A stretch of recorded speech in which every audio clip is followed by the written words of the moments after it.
अस्सलामु अलैकुम वरहमतुल्लाहि वबरकातुहू। आज एक अहले हदीसों के मदरसे में जाने का इत्तेफाक हुआ, तो वहाँ कारी साहब बैठे थे। कहा कि कैसे आना हुआ। मैंने कहा यार मैं मरीज़ आदमी हूँ, घर में लड़ाई झगड़ा करता हूँ, गुस्सा बहुत हो गया है बीमारी में, तो अपना तज़किया नफ्स कराने आया हूँ। मस्जिद और मदारस से अच्छी बेहतर जगह कौन सी हो सकती है? तो पता है मुझे क्या जवाब देता है?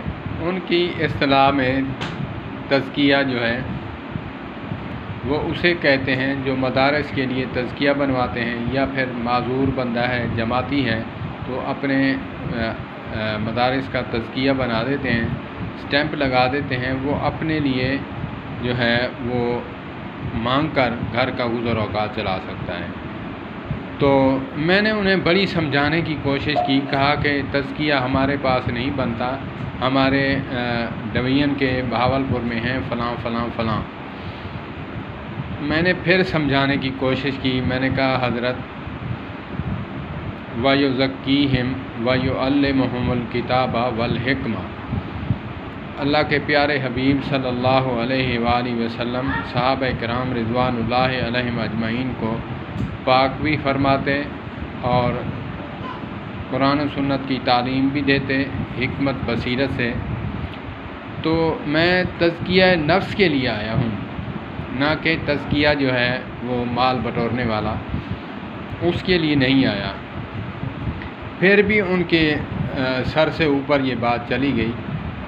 अल्लाह के बंदे ने फिर भी यही कहा कि भाई बात ये है कि आप बैठ जाओ, ज़ोहर की नमाज में आपकी तरफ से मैं अपील कर दूंगा, आप जो है जो नसीब का होगा आप ले लेना। मैंने कहा भाई ये ढींगरे थे अट्टा बीटा नाली गाल है, और यहाँ पे बात करना ही फजूल है। मैंने हाथ मिलाया और वापस चल दिया। तो इसीलिए ये हरगिज़ नहीं है कि हर बात हर बंदे को पता हो, नहीं, ऐसा नहीं है। तो मेरे उस्ताद मोहतरम मौलाना मोहम्मद इलियास घुमन हाफिज़हुल्लाह ताला फरमाते हैं कि आप जो बड़े तलबा हैं, दर्स व तदरीस पढ़ते हैं, फ़िक़्ह पढ़ते हैं, उनके पास चले जाएं तो कोई बच्चा गाली दे रहा होगा तो वो कह रहे हैं कि यार ये कलमा पढ़ रहा है, ये कलमा। तो अज़ान मिल गई है।